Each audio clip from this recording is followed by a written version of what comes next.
Brought to you by KR Mangalam University. We provide you the platform to turn your dreams into reality. Give wings to your aspirations with KR Mangalam University.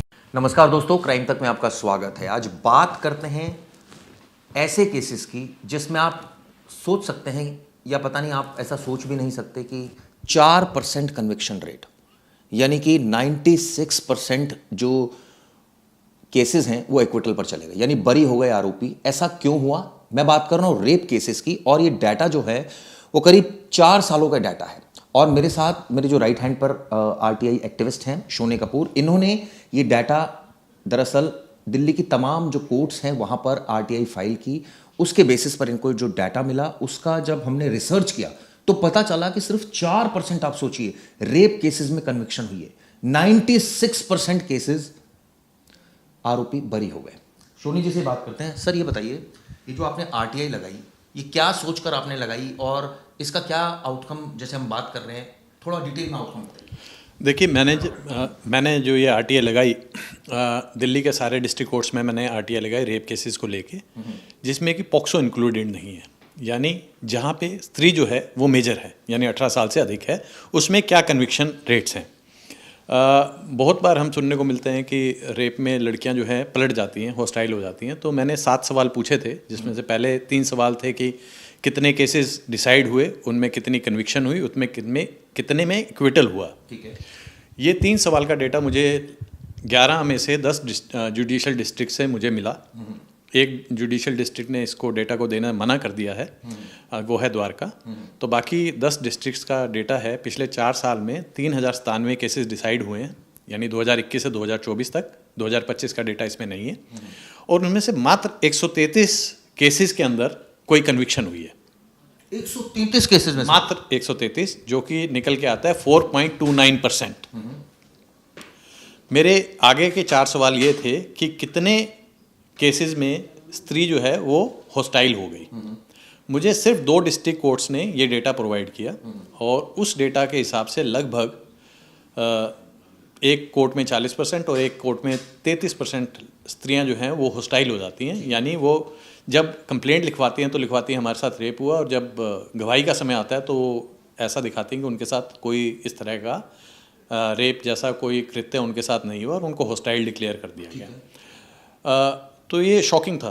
और बाकी courts ने कहा कि हम इस तरह का कोई भी डेटा मेंटेन नहीं करते हैं कि कितनी स्त्रियां हॉस्टाइल हो गई हैं। उसके बाद मैंने ये सवाल किया था कि जो हॉस्टाइल हुई उसमें क्या कन्विक्शन हुई, क्या एक्विटल हुए। तो लगभग हर एक जगह एक्विटल ही हैं। जिसने डेटा दिया उसमें कोई भी कन्विक्शन नहीं हुई, जबकि विक्टिम के हॉस्टाइल होने के बाद भी कन्विक्शन हो सकती है, क्योंकि अगर बाकी सारी चीज़ें ऐसा बताएं कि रेप सर्कमस्टेंशियल एविडेंस के बेसिस पे हो सकती है। और आखिरी सवाल ये था कि जब लड़कियां हॉस्टाइल हुई तो उसमें कितनी लड़कियों के खिलाफ आपने कार्रवाई की कि उन्होंने एक क्रिमिनल जस्टिस सिस्टम को मोशन में डाला। पुरुष, उसमें अधिकतर पुरुष गिरफ्तार हुए, आपने कंपनसेशन लिया। तो उसमें कितनी स्त्रियों पे आपने कार्रवाई की। तो टोटल एक डिस्ट्रिक्ट ने 4 और एक डिस्ट्रिक्ट ने 1 स्त्री पर कार्रवाई की है, यानी 5 स्त्रियों पर जो कार्रवाई हुई है, जो कि नगण्य है। मतलब शोनी जी, ये माना जाए कि करीब करीब 130 के आसपास कन्विक्शन हो रही है, और उनमें सिर्फ जो बाकी एक्विटल है, तो ये एक्विटल रेट अगर लगाया जाए तो 3000 से प्लस है एक्विटल रेट। तो एक्विटल रेट अगर 3000 प्लस है तो उसमें सिर्फ 5 लड़कियों के खिलाफ कार्रवाई हुई है। इसमें सिर्फ 5 लड़कियों के खिलाफ कार्रवाई हुई है, जो डेटा मेरे पास है और जो दिल्ली जुडिशरी ने मुझे प्रोवाइड किया है। ऐसा हो सकता है कि बाकी जो डिस्ट्रिक्ट्स है जिन्होंने प्रोवाइड नहीं किया उन्होंने भी कुछ स्त्रियों पर कार्रवाई की हो, पर उसका कोई डेटा है नहीं मेरे पास। तो मुझे तो जो डेटा मिला है मैं तो वही बयान कर सकता हूँ। हालांकि अभी सुनने में आया है कि पिछले ही हफ्ते एक किसी कोर्ट ने 2 और स्त्रियों को अलग अलग केसेस में जो है कन्विक्शन। आपने शोनी जी बीड़ा क्यों उठाया कि आप तमाम कोर्ट्स में जाएं, सारे डाटा निकालें और ये पता करें कि कितने केस में एक्विटल है, कितने में सज़ा मिली है, और क्यों ये एक्विटल हुए, क्यों सज़ा मिली? देखो चिराग, एक पुरानी कहावत है, जाके पैर ना फटे बिवाई ताकि जाने पीर पर आई। 2008 में मेरे ऊपर एक दहेज का मुकदमा हुआ था जिसमें मैं अरेस्ट हुआ था। तो उसके बाद से मैं पुरुषों के जो अधिकारों के लिए है वो काम कर रहा हूँ। तो लोग मुझे मेंस राइट एक्टिविस्ट भी बोलते हैं। तो उसके बाद से मैं 498 मैट्रिमोनियल मैटर्स पे बहुत काम कर रहा था। अब रेप के ऊपर भी काम करना शुरू किया। दीपिका के साथ मैंने एक मूवी भी बनाई थी इंडिया सन्स, जिसमें दीपिका ने डायरेक्ट की थी और मैंने प्रोड्यूस की थी। तो 2012 के बाद जो है रेप के केसेस में एक बहुत बड़ा स्पाइक आया, और जैसा कि हम सोचते थे, समझते थे, सुनते थे कि इसमें एक्विटल्स जो हैं वो भी नगण्य हैं, और धीरे धीरे हमारा ही मानना था धीरे धीरे ये भी 498 की तरह मिसयूज़ होना शुरू हो गया है। आप 498 के डेटा की बात करें, जो कि मैंने अलग आरटीआई से निकाला है, तो नेग्लिजिबल, नियर जीरो कन्विक्शंस हैं दिल्ली के अंदर। 10,000 केसेस में से कोई मात्र 20 एक कन्विक्शंस हैं, ठीक है, जिसका अभी डेटा का एनालिसिस हम कर रहे हैं। तो धीरे धीरे रेप का भी वही हाल हो जाएगा। सोनी जी, ये डाटा निकालना कितना मुश्किल होता है? क्योंकि आप तो सवाल पूछ लेते हैं, लेकिन ये तो विभाग के ऊपर है कि जवाब दे या ना दे। चलो, डेटा निकालना बहुत मुश्किल है। कोई भी डेटा देना नहीं चाहता है, और डेटा देना क्यों नहीं चाहते हैं इसकी मुझे वजह समझ में नहीं आई है। एक बहुत बड़ी वजह तो ये है कि इसके अंदर बहुत पैसा इन्वॉल्व है। हर एक रेप विक्टिम को 4 लाख रुपया मिलता है। पिछले 4 साल में 88 पॉइंट कुछ करोड़ रुपया इन रेप विक्टिम्स को एज कंपनसेशन दिया गया है। ये एक मैंडेटरी कानून में कुछ 4 लाख मिलेगा? 4 लाख तक मिलता है, नहीं 4 से 7 लाख रुपए तक मिलता है, और उसमें अलग अलग स्टेजेस हैं, और उसमें एक लड़की को अप्लाई ज़रूर करना पड़ता है। तो कुछ चाहे उसमें केस एक्विटल पे चला जाए तब भी हाँ जी, उसे कंपनसेशन मिलता है। हालांकि इसमें दिल्ली हाई कोर्ट की जजमेंट है कि जिसमें एक्विटल हुआ है उसमें कंपनसेशन रिकवरी करें, तो फिर पर रिकवरी होती नहीं है। मात्र 5 लड़कियों से 6 लाख रुपए की रिकवरी हुई है, और 3,000 केसेस से ज़्यादा एक्विटल है। लगभग 3,000 केसेस में एक्विटल है। 88 करोड़ डिस्ट्रीब्यूट हुआ, 88 करोड़ रुपए आपने डिस्ट्रीब्यूट करके 6 लाख की रिकवरी की है। और ये तो सिर्फ वो है जो डीएलएसए से लिए है। रेप केसेस में अगर आप देखें तो प्रॉपर नेगोशिएशंस होती हैं, कितना पैसा लगेगा, कितना पैसा मिलेगा, कितना पैसा किसके पास पूछूंगा, क्योंकि वो भी इस मामले में काफी एक्सपर्ट है। दीपिका भारद्वाज हमारे साथ मौजूद है। दीपिका, आपने बहुत सारे केसेस इस तरह के देखे हैं जिसमें आपने काफ़ी लोगों को बचाया। हमने एक बार पहले वीडियो भी बनाई थी जिसमें एक आपने कर्नल को भी बचाया, जिसमें उनके खिलाफ एक रेप केस दर्ज, उन्होंने तो अपनी पूरी कहानी बयां की थी किस तरह से कि कैसे हुआ। ओवरऑल टोटलिटी में आपका क्या इस मुद्दे पर कहना है? चिराग, मुझे लगता है कि जैसा शोनी जी ने कहा वहीं से शुरू करती हूँ कि बहुत ही दुखद बात है कि 376 या रेप के जो केसेस हैं, जो कि एक जघन्य, सबसे ज़्यादा जघन्य अपराध माना जाता है, one of the highest most crime माना जाता है रेप को, वो धारा एक ऐसी कगार पे आ गई है जहाँ पे कन्विक्शन रेट अबिस्मिल है, 4% है, ठीक है। एक इतने सीरियस क्राइम का मजाक बनाया जा रहा है हमारे समाज में। प्रॉपर्टी के डिस्प्यूट्स में रेप का केस लगाया जा रहा है, रिलेशनशिप कहीं पे टूट गया तो रेप का केस लगाया जा रहा है। जो हमारा क्रिमिनल जस्टिस सिस्टम है उसका मजाक उड़ाया जा रहा है। फास्ट ट्रैक कोर्ट्स बनाई हमने निर्भया के केस के बाद कि जेन्युइन विक्टिम्स को जो है जस्टिस मिले, लेकिन कोर्ट्स में आज के समय पे अगर आप देखेंगे तो एक मजाक बनाया जा रहा है इतने ज़्यादा सीरियस क्राइम का। और यहाँ पे जब, जैसा शोनी जी ने बोला कि जब पैसे की बात आ जाती है, वो एक बहुत ज़्यादा डिस्टर्बिंग फैक्ट है, क्योंकि आप सिर्फ एफआईआर दर्ज करा रहे हैं और आपको 1 लाख रुपए कॉम्पनसेशन मिल रही है। ऐसे बहुत सारे इकोनॉमिकली बैकवर्ड फैमिलीज़ हैं, ऐसे गैंग्स अब आ गए हैं जो कि रेप केसेस लगा के ये कॉम्पनसेशन का पैसा तो सरकार से ले ही रहे हैं।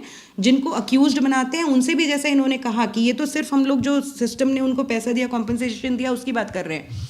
मैं ऐसे ऐसे केसेस जानती हूँ जहाँ पे जैसा बिल्कुल सेम पैटर्न है 498 जैसा चल रहा है कि सिर्फ एक आदमी नहीं, उसके परिवार के फैमिली मेम्बर्स को भी इम्प्लिकेट कर देंगे, फिर किसी एक मेंबर के खिलाफ गवाही ना देने के 50,000 रुपये, 1 लाख रुपए, फिर बेल में अगर वो बोल देंगे कि इसको बेल मिल जाए तो 2 लाख रुपए। मतलब स्टेजेस में जैसे 498 में स्टेजेस के ऊपर पैसे की उगाही हो रही थी, वैसे ही सेम पैटर्न में अब रेप के केसेस में इस तरह की उगाही होने लगी है। जैसे राकेश वालिया सर का भी जब केस हम लोग ने डिस्कस किया था, तो उनके साथ वो जो महिला है जिसने 9 रेप केसेस फाइल करे हुए हैं दिल्ली में, उनके साथ एक वकील मिला हुआ है। वो एफआईआर करवाते ही बंदे को फोन करता है और बोलता है कि 3 लाख रुपए दे दो, 5 लाख रुपए दे दो। दीपिका जी, इन सारे केसेस में आपने बहुत सारे केसेस किए और बहुत सारे लोगों को जस्टिस भी दिलाया है, और हमने कई वीडियोस भी इस पर करी।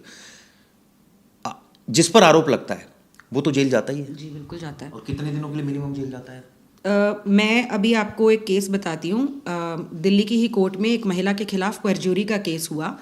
वो महिला जो है वो 15 रेप केसेस मॉलेस्टेशन कर चुकी है, सिर्फ दिल्ली में नहीं, 3 स्टेट्स में, राजस्थान में, हरियाणा में और दिल्ली में, 3 स्टेट्स में अलग अलग। प्रॉपर शातिर क्रिमिनल महिला है वो। जब उसने रेप केस फाइल किया, जबकि वो पहले भी इतने सारे रेप केसेस फाइल कर चुकी थी। कोई इन्वेस्टिगेशन नहीं है। इस आदमी, इसका नाम संदीप है, इसको जेल में डाल दिया गया। ये 6 महीने जेल में था और उसके बाद 6 साल इसने केस का ट्रायल झेला और अब अक्विटल उसका हुआ है। वो महिला पता नहीं कितनी बार अरेस्ट हो चुकी है। तो आप सोचिए कि कितना सीरियस क्राइम जो है, जो प्रॉपर क्रिमिनल महिलाएं हैं, जो गैंग हैं, वो इस्तेमाल कर रहे हैं। 5 पॉइंट अगर मैं आपसे जानना चाहूँ कि तो पूरी रिसर्च है, ऐसे 5 कौन से कदम होने चाहिए जिसकी वजह से, या आपको लगता है इतने कदम होने चाहिए कि ये सारी चीज़ें ठीक हो सकती हैं? देखिए सबसे पहली चीज़ जो है, जो सबसे ज़्यादा इम्पोर्टेंट है चिराग, वो है कि हमारी जो सीनियर पुलिस ऑफिशियल्स हैं उनको बहुत ही स्ट्रिक्ट एक स्टेप लेना पड़ेगा अपनी पुलिस फोर्स को बोलने के लिए कि इनोसेंट लोगों को आप इस तरह से झूठे केसेस में अगर फंसाया जा रहा है, वो इन्वेस्टिगेशन में पता चल जाता है चिराग। इन्वेस्टिगेशन अगर वो अच्छी तरह से, दुरुस्त तरह से करे, फॉर एग्जाम्पल अगर मैं राकेश सर का ही केस देख लूँ, उनकी चार्जशीट में जीरो एविडेंस थे उनके खिलाफ।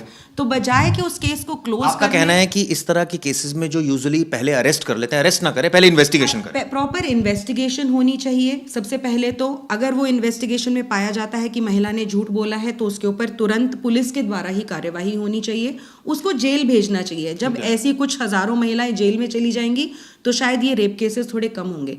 उसके बाद ये है कि जैसे ये कॉम्पेंसेशन की बात आई, अगर किसी महिला ने इस तरह का झूठा केस करवा के कॉम्पेंसेशन ली है तो उससे ना ही सिर्फ रिकवरी कराई जाए बल्कि उसके खिलाफ सख्त से सख्त एक्शन लिया जाए। तीसरा, ये जुडिशरी की यहाँ पे मैं सबसे इम्पोर्टेंट बात करूंगी। जैसे अब दिल्ली में एक जज हैं अनुज अग्रवाल जी, उन्होंने परजूरी चार्ज इनिशिएट किए हैं। बहुत उम्दा स्टेप है, सब जजेस को ऐसा करना चाहिए। जब आपको समझ में आ रहा है कि महिला अपने बयानों से बिल्कुल पलट चुकी है और कोई कोअर्जन नहीं है और कहीं ना कहीं बू आ रही है कि यहाँ पे पैसे की उगाही के लिए केस किया गया था, तो उस महिला के खिलाफ स्ट्रिक्ट से स्ट्रिक्ट एक्शन लेना चाहिए। और मैं तो ये बोलूँगी, परजूरी नहीं, हमारी आईपीसी में 211 की एक धारा है जिसमें एक महिला को उतनी ही पनिशमेंट मिलेगी जैसे अगर किसी रेप में अगर किसी रेपिस्ट को मिलती है, उतनी ही महिला ने अगर झूठा रेप केस करवाया तो उसको भी उतनी सजा मिल सकती है। तो वो धारा का इस्तेमाल जो है, यानी अगर एक तरह से कहा जाए दीपिका कि अगर हम शुरुआत में ही इन्वेस्टिगेशन बढ़िया कर ले तो मुझे लगता है ये आगे कोई स्टेप की जरूरत ही नहीं पड़ेगी, क्योंकि इन्वेस्टिगेशन जब सही होगी तो पता लग जाएगा ये आरोपी है नहीं है, ये पता लग जाएगा कि महिला ने गलत बोला है तो वहीं महिला के खिलाफ मुकदमा दर्ज करके उसको अंदर डालें। लेकिन चिराग, यहाँ पे सबसे बड़ी प्रॉब्लम जो आज के समय में दिखने आ रही है वो ये है कि ये बिजनेस बन गया है और इस बिजनेस का पुलिस भी पार्ट है। मैं ऐसे बहुत सारे केसेस कर चुकी हूँ। इनफैक्ट हम लोगों ने गुड़गांव में एक लेडी कांस्टेबल को अरेस्ट करवाया था जो कि एक गैंग का पार्ट थी, जो लड़की के साथ मिलकर लड़कों को ट्रैप करवाती थी, उसके बाद उनको रेप केस की धमकी देती थी और उसके बाद लाखों रुपए की उगाही कर लेती थी। अभी एट प्रेजेंट जब हम बात कर रहे हैं, मध्य प्रदेश में एक केस चल रहा है। मैं एक और इसमें बीच में आपको इंटरप्ट करूंगा। ये तो आपने केसेस की आप डिटेल बता रहे हैं, लेकिन कानून का अगर फ्लॉ की बात करूं, आपने कानून को भी पढ़ा होगा इससे रिलेटेड। पहले एक रिलेशन डेवलप होता है, उसके बाद लड़की आरोप लगा देती है। वो कहती है जी शादी के लिए झांसा दिया था, मुझे कहा था मेरे से शादी करोगी और शादी करी नहीं, तो भाई अब मुकदमा तो मैं कराऊंगी। तो ये जो ट्रेंड है, क्या इसको हम एक्चुअल रेप केस माना जाए या इसमें भी कुछ परिवर्तन होना चाहिए? आपको क्या लगता है? चिराग, सुप्रीम कोर्ट बहुत बार बोल चुका है कि जो लॉन्ग स्टैंडिंग रिलेशनशिप्स हैं उसमें कंसेंट इम्प्लिसिट होती है, आप उसको रेप नहीं बोल सकते जस्ट बिकॉज रिलेशनशिप ब्रेक हो गया। लेकिन सुप्रीम कोर्ट की जजमेंट्स की वजह से एफआईआर दर्ज होनी बंद नहीं हो रही आज के समय में भी। 5 साल, 6 साल, 10 साल का कंसेंशुअल रिलेशनशिप है, उसके बाद भी रेप की एफआईआर बाकायदा दर्ज हो रही है। बल्कि अब तो एक और कानून आ गया है, सेक्शन 69। तो अब मैं जो केसेस में देख रही हूँ वो ये देख रही हूँ कि रेप की धारा भी है, सेक्शन 69 भी है, डबल जेपर्डी है। ये क्या है 69 सेक्शन? 69 कहता है कि अगर किसी महिला को शादी का झांसा दिया गया, जॉब का झांसा दिया गया, प्रमोशन का झांसा दिया गया और उसके साथ सेक्सुअल रिलेशनशिप एस्टैब्लिश करने के बाद वो चीज़ नहीं करी, तो आप उस बंदे के ऊपर सेक्शन 69 लगा सकते हैं। जो सुप्रीम कोर्ट ने कहा है वो तो इसका कॉन्ट्राडिक्टरी, बिल्कुल कॉन्ट्राडिक्टरी है। लेकिन किसी को समझ में ही नहीं आ रहा है कि हमारे कंट्री में हो क्या रहा है। मतलब कंसेंशुअल रिलेशनशिप्स में, इतनी लंबी लॉन्ग स्टैंडिंग कंसेंशुअल रिलेशनशिप्स में, और मैं तो बोलूँगी सुप्रीम कोर्ट जब ये कह रहा है कि इतनी लंबी रिलेशनशिप में आप रेप का केस नहीं लगा सकते हैं, तो उस महिला के खिलाफ एक्शन क्यों नहीं ले रहे हैं आप? और फिर इस तरह का कानून क्यों आया? सुप्रीम कोर्ट से बड़ी कौन सी अथॉरिटी तो फिर इस तरह का कानून क्यों आया? कानून क्यों आया है? शोनी जी, आपसे जानना चाहूंगा इस तरह के कानून को लेकर, और तमाम ये जो चीजें दीपिका भी डिस्कस कर रही थी। हमने कई बार देखा कि बहुत लोग जेल भी चले गए, बाद में ठीक है सब सेटलमेंट हुआ। आपके हिसाब से 5 ऐसे बड़े काम कौन से होने चाहिए? जैसे इन्होंने बताया, एक तो इन्वेस्टिगेशन अगर अच्छी हो तो सारी चीज़ें वहीं ठीक हो जाती हैं। दूसरा कि इस तरह जो एक दूसरा मेरा सवाल था कि भाई ऐसा ना हो कि पहले सब कुछ सहमति से हो रहा है और बाद में वो रेप में कन्वर्ट हो रहा है। देखिए, इन्वेस्टिगेशन तो एक बहुत बड़ी चीज़ है ही, पर इसके अलावा एक चीज़ ये होनी चाहिए, जहाँ पे जैसे लॉन्ग टर्म की रिलेशनशिप है उसमें कोर्ट को इमीडिएटली बेल दे देनी चाहिए। मेरे पास ये डेटा नहीं है कितने समय रहे, पर बहुत पहले एक डेटा लिया था 2008 में, तो लगभग 197 दिन एक रेप एक्यूज जेल में रहता था। That was an average. आज की तारीख में बहुत सारी केसेस ऐसे भी आए हैं जिसमें एंटिसिपेटरी बेल भी हो जाती है, पर और अगर बड़े लोग हो, मतलब अगर आपके पहुंच हो तो अरेस्ट भी नहीं होते? नहीं, अगर पहुंच हो तो सेटल ही हो जाते हैं ना मैटर। अगर पहुंच होगी तो मैटर सेटल हो जाते हैं। और आप यकीन मानिए, पुलिस स्टेशन में जब रेप का केस जाता है तो लड़के को बुला के सबसे पहले सेटलमेंट की बात की जाती है। लड़के की फैमिली को बुलाया जाता है, सबसे पहली बात होती है सेटलमेंट, कितने में हो सकता है। और मेरा ये कहना है कि क्या हम रेप जैसे हाइनस क्राइम को एक नेगोशिएटिंग टूल बना सकते हैं? क्या हम ब्लड मनी, हम ऐसे किसी जगह पे रह रहे हैं स्टेट में जहाँ पे कि अगर रेप हुआ है तो आपको ब्लड मनी देके छूट सकते हैं? लेकिन एक दूसरी भी इसमें पहलू है। इसमें यह है कि 100 से ज़्यादा कुछ ऐसे केसेस भी है जिसमें एक्चुअल में हुआ है। तो जो एक्चुअल वाली अगर मैं बात करूं, तो अगर उनको आप इन्वेस्टिगेशन के नाम पर उनको बैठा दे थाने में और उनको कहें यहाँ वेट करो, और मान लीजिए उस बच्ची के साथ या किसी के साथ जेन्युइनली रेप हुआ हो, तो फिर देखिए, अब ये मैं तो नहीं कह सकता, पर अगर 3097 में से 2900 केसों में से अगर आपने आधों में भी कार्रवाई कर दी तो कम से कम झूठे केस होने बंद हो जाएंगे, और जो लड़कियां जेन्युइनली विक्टिम थी उन्हें न्याय मिलेगा। आज की तारीख में झूठे मुकदमों का सबसे बड़ा नुकसान ना महिला को ही होता है। आप यकीन मानिए, जैसे अब रेप की बात कर रहे हैं, रेप की एफआईआर होने में 15-15 दिन लगते हैं। 498 की एफआईआर दिल्ली के अंदर होने में 1 साल तक लगता है। मतलब कि अगर कोई वाकई पीड़ित है तो भी वो पहले 15 दिन तो इधर उधर घूमेगी, उसके चक्कर कटाए जाएंगे, तब तक मेडिकल एविडेंस लूज हो जाएगा, तब तक बहुत। सोनी जी, हमने देखा है कि रेप में त्वरित कार्रवाई भी होती है। देखिए, कभी कभी होती है और हमेशा होनी चाहिए में बहुत फर्क है। जहाँ कभी कभी होती है वहाँ पे डिस्क्रिशन आ जाता है, और जहाँ डिस्क्रिशन आ जाता है वहाँ उसका बेजा इस्तेमाल शुरू हो जाता है। तो आपके हिसाब से ऐसे 4 पॉइंट या 5 पॉइंट क्या होने चाहिए जिससे आपको लगता है कि ये जो कन्विक्शन रेट है वो बढ़ेगा, ईमानदारी वाले केस सामने आएंगे? देखिए, मैं तो यही मानता हूँ कि कोई भी केस जिसमें की गवाही बदली गई है उसमें कार्रवाई तो होनी ही चाहिए लड़की पे। और 3 तरह से चीज़ें होती हैं, एक होता है प्रूव्ड, एक होता है नॉट प्रूव्ड, और एक होता है प्रूव्ड अगेंस्ट। नॉट प्रूव्ड ठीक है, उसमें बेनिफिट ऑफ डाउट मिल जाता है, पर मुझे ये बताएं कि जब एक रेप केस में विक्टिम के साथ NCW का वकील खड़ा होता है, पब्लिक प्रोसिक्यूटर खड़ा होता है, दिल्ली पुलिस की विक्टिम प्रोटेक्शन स्कीम है, कंपनसेशन है, उसके बावजूद आप सिर्फ 4-4.5% पे हैं। बहुत बड़ा सवाल है ये पुलिस पे और जुडिशरी पे कि आप क्या कर रहे हैं। और उसके बाद आप डेटा नहीं मेंटेन करते हैं। क्यों नहीं मेंटेन करते हैं? मेंटेन नहीं करते या देना नहीं चाहते? अगर आप नहीं, वो कहते हैं हम मेंटेन ही नहीं करते। मैं वो तो हो सकता है आपको देना नहीं चाहते। नहीं, चलिए, अगर वो नहीं देना चाहते, वो तो किसी ना किसी दिन डेटा आ ही जाएगा किसी ना किसी अपील में। पर अगर वो डेटा ही मेंटेन नहीं कर रहे हैं, मैनेजमेंट का एक बहुत बड़ा प्रिंसिपल है, कोई भी स्कीम है उसकी रेगुलर जांच होती है।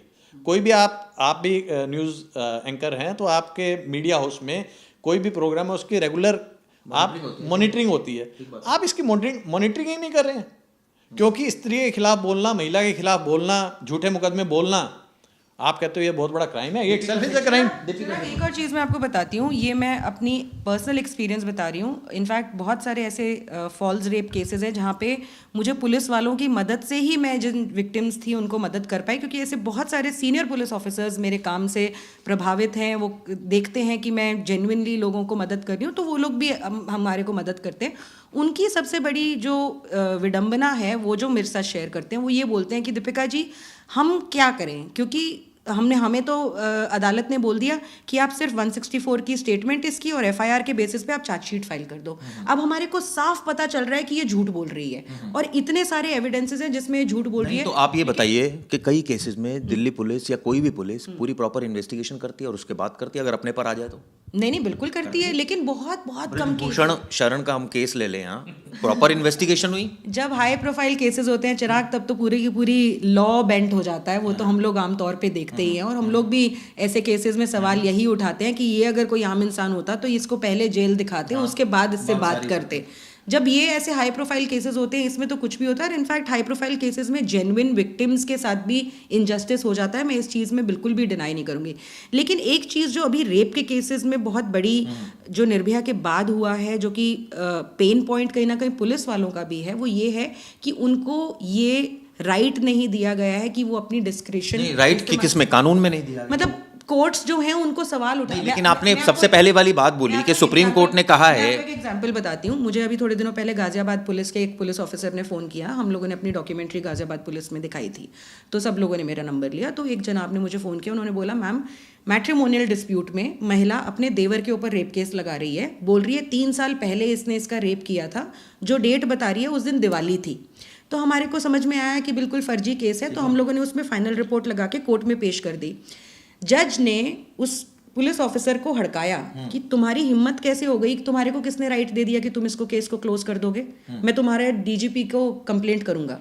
तो बताइए अब पुलिस ऑफिसर क्या करेगा उनके, तो फिर उन्होंने गलत इन्वेस्टिगेशन की? नहीं, उन्होंने गलत इन्वेस्टिगेशन नहीं की थी। जज बस ये बोल रहा है कि महिला बोल रही है कि 3 साल पहले हुआ है तो हुआ है, 164 की स्टेटमेंट दी है महिला। तो इसमें कानून जो है वो आपको लगता है कि कानून में थोड़ी बदलाव की जरूरत है? जी, मुझे लगता है सुप्रीम कोर्ट की ये जो एक जजमेंट है या सुप्रीम कोर्ट का कथन है कि 164 स्टेटमेंट जो या महिला की स्टेटमेंट ही सफिशिएंट प्रूफ है कन्विक्ट करने के लिए, वो अपने आप में बिल्कुल सही चीज़ है, लेकिन वो ही अपने आप में सब कुछ हो ऐसा नहीं होना चाहिए। कहीं ना कहीं सुप्रीम कोर्ट को ये गाइडलाइंस जारी करनी पड़ेंगी कि आपके पास अगर सर्कमस्टेंशियल एविडेंस है, सीसीटीवी फुटेज है, सारी एविडेंसेस ये दिखा रही हैं कि महिला जो बोल रही है वैसा नहीं हुआ है, तो उस केस को क्लोज कीजिए आप।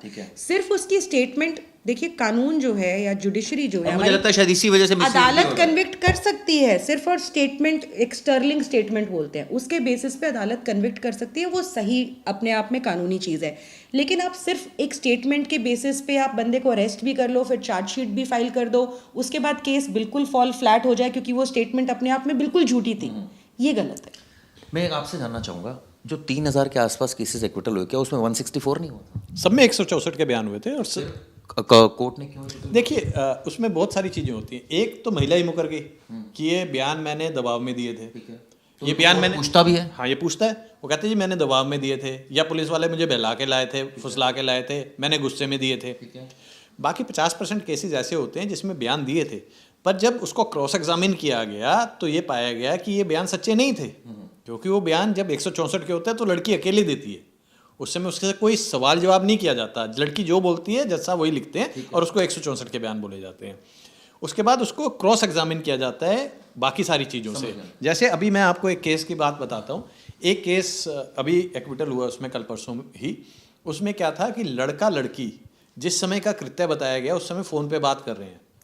लड़का और लड़की अपने अपने फ़ोन से 2 घंटे तक लगातार फ़ोन पे हैं जिस समय की ये कार्रवाई बताई गई है। जो तो आपको सोनी जी लगता है इस पूरे फ्लॉ में 164 अगर लड़की ने दे दिया तो उसको ठीक है, आप मुकदमा दर्ज कर रहे हैं, आगे जाके वो एक्विटल हो रहा है, तो थोड़ा बहुत कानून में बदलाव होना चाहिए, बहुत सारी चीज़ें देखनी चाहिए, नॉट ओनली 164। देखिए ये कानून में बदलाव होना चाहिए, क्या बदलाव होना चाहिए, मैं राइट पर्सन नहीं हूँ इसको बताने के लिए कि क्या क्या बदलाव होने चाहिए। मैं तो ये चाहता हूँ कि इतने डेटा का एनालिसिस होना चाहिए और ये देखना चाहिए कि किन किन पॉइंट्स पे फ्लॉज हैं और उन फ्लॉज को दूर करना। आखिरी बात आपसे कि दीपिका जी, इसमें आपको क्या लगता है कानून में बदलाव बहुत ज़रूरी है, खासकर रेप के केसेस में, क्योंकि बहुत सेंसिटिव मामले होते हैं? चिराग, मैं तो यही बोलूँगी कि इतने सुसाइड्स देख रहे हैं हम लोग, हर दिन पुरुष सुसाइड कर रहे हैं, मैट्रिमोनियल झूठे केसेस में, रेप के झूठे केसेस में, सिर्फ रेप केसेस में नहीं, मुझे लगता है खासकर अतुल सुभाष के बाद जिस तरह से पूरे देश में एक जस्टिस की आवाज़ उठी, एक हाई लेवल कमेटी फॉर्म होनी चाहिए at the home ministry level. ये सारे के सारे जो विमेन स्पेसिफिक कानून हैं, इनकी एफिकेसी क्या है, इनमें ज़मीनी स्तर पे क्या हो रहा है, इसकी जांच होनी चाहिए, और उसके बाद लॉ मिनिस्ट्री या फिर लॉ कमीशन किस तरह के चेंजेस लेकर आए, वो उनकी वो है। एक और चीज़ बहुत स्पेसिफिक बताऊंगी जो कि हम लोग हर रोज़ ही देखते हैं चिराग, स्क्रिप्टेड एफआईआर्स हो गई हैं।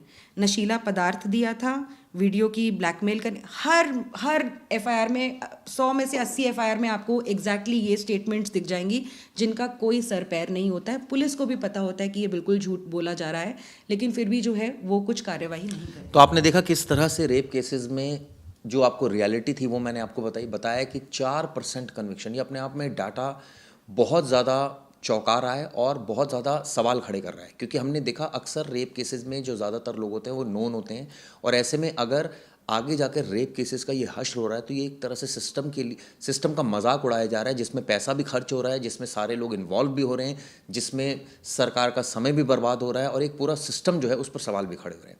आप लोगों को इस पर दोस्तों क्या सोचना है, ज़्यादा से ज़्यादा कमेंट कीजिए। हमारी ये कोशिश रहेगी कि ये जो वीडियो है अगर आपको पसंद आएगी तो हम इसके बाद इन्हीं मुद्दों पर और भी आपको जानकारी देंगे। धन्यवाद दोस्तों।